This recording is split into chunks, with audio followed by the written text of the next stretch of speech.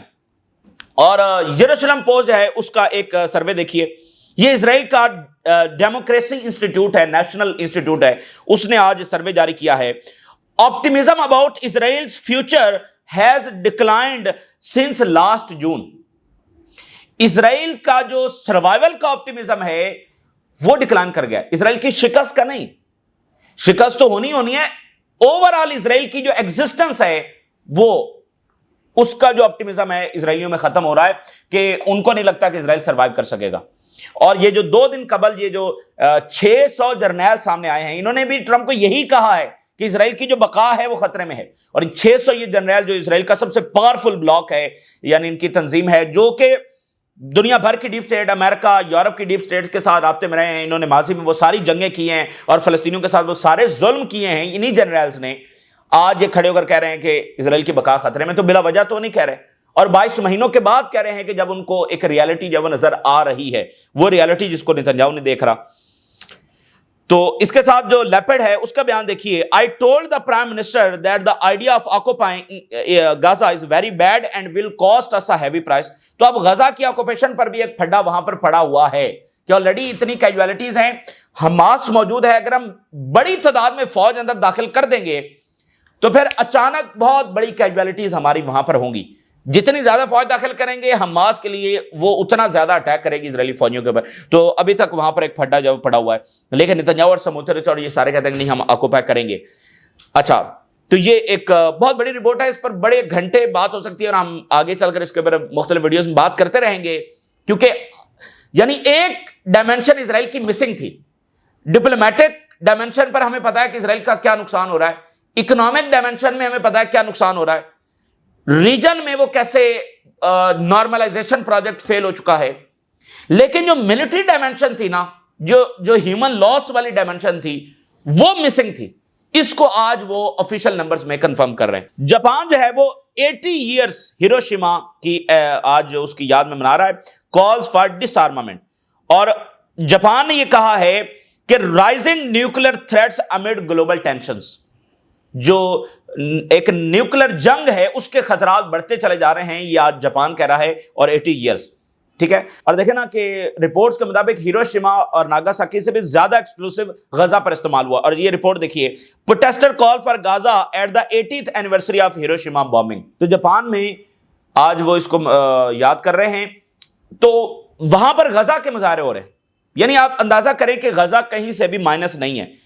تو وہ مطلب ایک بڑا انسانیت کا افسوسناک وہ واقعہ جو نیوکلیر بامز گرایا گیا. تو آج انسانیت کا سب سے افسوسناک واقعہ جو ہے وہ غزہ میں ہو رہا ہے. تو وہاں پر اس ریفرنس سے بھی مظاہرے ہو رہے ہیں. اچھا, گریس میں کیا ہو رہا ہے؟ گریس میں چونکہ یہ جو اسرائیلی اب یہاں سے ایویکویٹ کر رہے ہیں وہ سائپرس اور گریس سب سے زیادہ جا رہے ہیں, تو وہاں پر غصہ بہت بڑھتا چلا جا رہا ہے. اور اب وہاں پر مظاہرے بہت زیادہ شدت اختیار کر گئے. اور ابھی وہ میئرز کی بھی جھڑپ ہوئی تھی. جو ایتھن کا میئر ہے اس نے اسرائیلی امبیسڈر کو کہا تھا کہ اسرائیل جو ہے وہ جینوسائیڈ کر رہا ہے, تو وہ بھی جھڑپ ہوئی. اور یورپ سے بہت ساری ویڈیوز آ رہی ہیں جس میں اسرائیلی ٹورسٹ کہیں پر کھڑے ہوئے ہیں, اسرائیلی فوجی, ٹھیک ہے نا, ان کو عوام پہچان کر ان کی ویڈیوز بنا کر ان کو کہتے ہیں گیٹ آؤٹ, ٹھیک ہے نا, پورا ان کو ذلیل کیا جاتا ہے اور پھر الٹیمیٹلی ان کو وہاں سے جانا پڑتا ہے. تو یہ ان کے ساتھ ہو رہی ہے ایک ایک گلی میں, ایک ایک چوک میں, ایک ایک جگہ پر, یورپ کے تمام شہروں میں جہاں جہاں پر یہ نظر آتے ہیں, اور امریکہ میں بھی یہ سارا کچھ ہو رہا ہے. تو آج دیکھیے کہ evacuation of Israeli embassy staff in Athens due to the popular protest against the Israelis in Greece. انہوں نے آج اپنا ایمبیسی کا سٹاف جو ہے وہاں سے نکال لیا. یہ بہت بڑا یعنی پریکٹیکل واقعہ ہے کہ اسرائیل کی آئسولیشن, اور کس وجہ سے نکالا ہے, پروٹیسٹ اتنے زیادہ شدید ہو گئے. تو اس لیے بہت سارے اسرائیلی جو فیمس یعنی بہت سارے اسرائیلی جو ویسٹ میں بیٹھے ہوئے ہیں وہ خود کہہ رہے ہیں کہ یہ جو غزہ کا سارا کرائم ہے یہ اسرائیل کو بھی محفوظ نہیں بنا رہا اور اسرائیلیوں کو اراؤنڈ دی ورلڈ وہ محفوظ نہیں بنا رہا. تو انہوں نے فلسطینیوں کے لیے زمین تنگ کی ہے, ان کے لیے پوری دنیا تنگ ہو رہی ہے.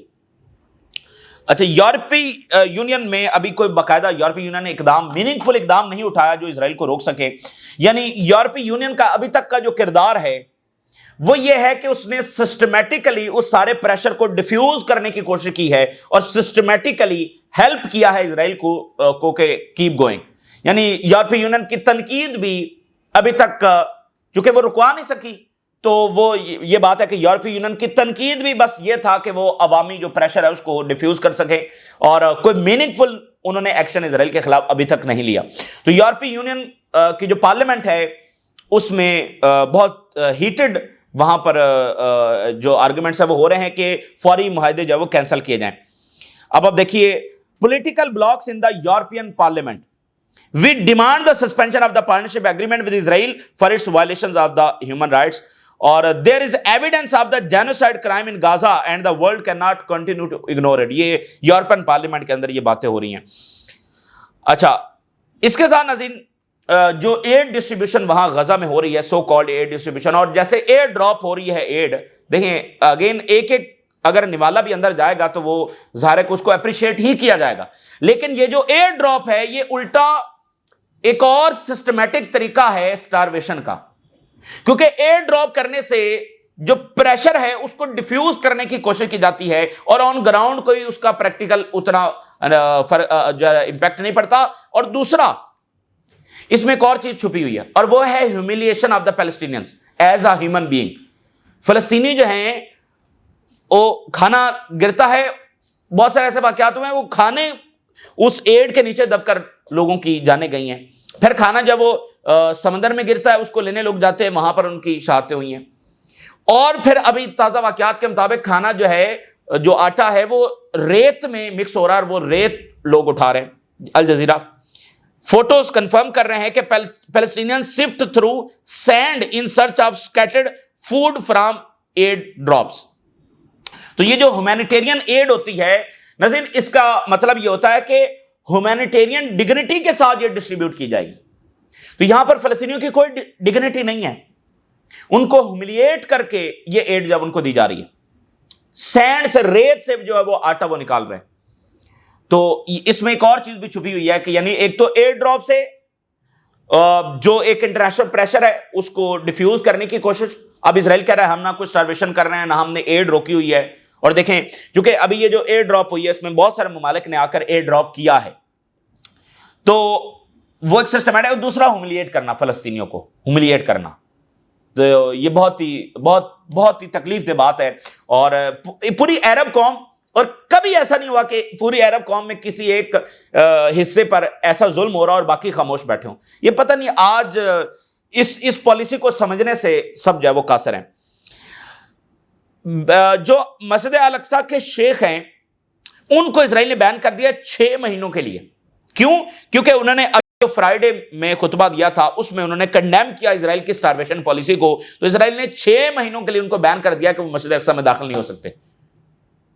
تو جس طرح سے مسجد اقصی میں یہ بار بار داخل ہو رہے ہیں، جیسے یہ جینوسائیڈ کر رہے ہیں، ایسے کبھی بھی عرب ورلڈ، اب دیکھیں عرب ورلڈ نے 3 جنگیں اسرائیل سے کی ہیں، کس لیے کی ہیں؟ فلسطینیوں کے لیے کی ہیں۔ عرب لیگ کس کے لیے بنی؟ فلسطینیوں کے لیے بنی۔ تو نارملائزیشن کرنے کے بعد بھی یہ کوئی اسٹریٹجک پالیسی نہیں ہے کہ جینوسائیڈ کے اوپر خاموش رہا جائے۔ تو یہ بہرحال سمجھ سے بالا تر ہے۔ ایران نے جناب ایگزیکیوٹ کیا ہے موساد اسپائی کو over nuclear scientist leak, intel leak, سائنسدانوں کے حوالے سے جو انٹیلیجنس لیک ہوئی اس پر جو ہے نا اس کو ایگزیکیوٹ کیا گیا آج موساد ایجنٹ کو۔ 2 بڑی ڈیولپمنٹس ہوئی ہیں، ایک ایران میں ہوئی ہے، ایک ٹرکی میں ہوئی ہے۔ ایران میں جو علی لہرجانی ہیں، جو ایڈوائزر ہیں سپریم لیڈر کے، ان کو جناب بنا دیا گیا ہے secretary general of the supreme national security council, یعنی سپریم نیشنل سیکورٹی کونسل، اس کا ہیڈ ان کو بنا دیا گیا، یعنی کہ جو سب سے بڑے فیصلے کرتی ہے جنگ کے حوالے سے، اپوائنٹمنٹس کے حوالے سے، سپریم نیشنل سیکورٹی کونسل، تو اس کا سربراہ علی لہرجانی کو بنایا گیا ہے۔ یہ کافی امپورٹنٹ بات ہے۔ اور ٹرکی میں کیا ہوا ہے؟ Turkey appoints new army chief in surprise reshuffle. یہ عجب واقعہ ٹرکی میں ہوا ہے کہ انہوں نے اچانک سے آرمی چیف جب وہ بدل دیا ہے۔ اب یہ دونوں چیزوں کو، دونوں واقعات کو دیکھا جا رہا ہے کہ یہ کیا ہو رہا ہے۔ اور اسٹیو وٹکوف کی ابھی کچھ دیر پہلے جب وہ پیوٹن سے ملاقات ہوئی ہے، بیمانی ملاقات، اسٹیو وٹکوف تو ویسے فارغ ہو گیا ہے، ایک علامتی سے ملاقات وہاں پر ہو رہی ہے۔ یہ جو غزہ میں جو کچھ کر کے گیا نا کہ یہاں پر کوئی سٹارویشن نہیں ہے، تو کیا بات بھئی، اس بندے کی بات کے اوپر کوئی کیا اعتبار کرے گا جو اس طرح سے؟ دیکھیں ایک ہوتا ہے ڈپلومیٹس ہوتے ہیں، ایک ہوتا ہے کہ جناب وہ ملٹری لیڈرز ہیں۔ تو یہاں پر جس کو جنگ بند کروانے کے لیے روکا بھیجا گیا ہے، وہ اتنی ڈسپشن سے کام لے رہا ہے, ایسی بے ایمانی سے کام لے رہا ہے, تو اس کی بھائی اس کی دیکھیں, ایک بندہ ہے اس کی ڈگنیٹی ہوتی ہے کہ اچھا جی پیوٹن سے ملاقات ہو رہی ہے, اچھا جی وہ عرب میں مڈل ایسٹ میں آ رہا ہے, بھائی یہ بندہ جو ہے نا اس کی ڈگنیٹی ہے کہ یہ بات اس نے کی ہے تو اس نے زبان دی ہے. تو اس بندے کی زبان کا کیا اعتبار ہے کہ جو کہہ رہا ہے کہ یہاں پر کوئی سٹارویشن ہی نہیں ہو رہی, اور یہ وہی بندہ ہے جو الیگزینڈر کو رہا حماس نے کیا تھا, اس نے کہا تھا کہ میں سیز فائر کرواؤں گا. تو وہ بس ٹھیک ہے ایک ملاقات ہو رہی ہے, لیکن فرائیڈے کو ٹرمپ نے دھمکی لگائی ہے کہ میں ٹیرف لگاؤں گا, اور آج 24 گھنٹے جو انڈیا کو اس نے الٹیمیٹم دیا وہ بھی پورا ہو رہا ہے. ایک اور امپورٹنٹ بات یہ ہے کہ یوکرین میں زیلنسکی نے پہلی بار اردگان کو بلایا 2022 کے بعد, جب سے جنگ شروع ہوئی, for the very first time Zelensky نے اردگان کو انوائٹ کیا. اور اردگان کی اہمیت یہ ہے, ٹرکی کی اہمیت یہ ہے کہ یوکرین کے حوالے سے ٹرکی بہت زیادہ انوالو ہے, اور ٹرکی کے جو ڈرونز ہیں وہ یوکرین استعمال کر رہا ہے, اور ادھر سے ایران کے جو ڈرونز ہیں وہ رشیا استعمال کر رہا ہے. اور جب زیلنسکی نے بہت سارے ملکوں کے اوپر الزام لگایا کہ ان کی فوجیں وہاں پر ہیں اور بڑی جنگ کے معاملات ہیں, تو اس میں اردگان وہاں پر جا رہے ہیں, تو یہ کافی امپورٹنٹ وزٹ جو ہے وہ ہونے جا رہا ہے. اسی درمیان جرمنی جو ہے اس کے جو ایکٹیویٹیز ہیں مڈل ایسٹ میں اور یوکرین میں وہ ایسی ہیں کہ جرمنی نے فائٹر جیٹس پولینڈ ٹرانسفر کر دیے. جرمنی نے فائٹر جیٹس پولینڈ یعنی رشیا کے بارڈر کنٹری جو پولینڈ ہے وہاں پر جو ہے ٹرانسفر کر دیے, اور پولینڈ میں جنگی مشقیں ہونے جا رہی ہیں. ادھر یوکرین کے ایک طرف مولڈووا ہے جس کو نیٹو اپنی وہ فرنٹ لائن بیس کنٹری بنانے جا رہا ہے, وہاں پر انفراسٹرکچر ڈیولپ کر رہا ہے, اور جرمنی نے فائٹر جیٹس پولینڈ ٹرانسفر کر دیے. تو یہ کافی خطرناک معاملات ہیں جو وہاں پر ہو رہے ہیں. تو یہ تازہ ترین صورتحال جو آپ کے ساتھ شیئر کیا, آپ نے رائے ضرور آگاہ کریں. اجازت دیجیے, اللہ حافظ.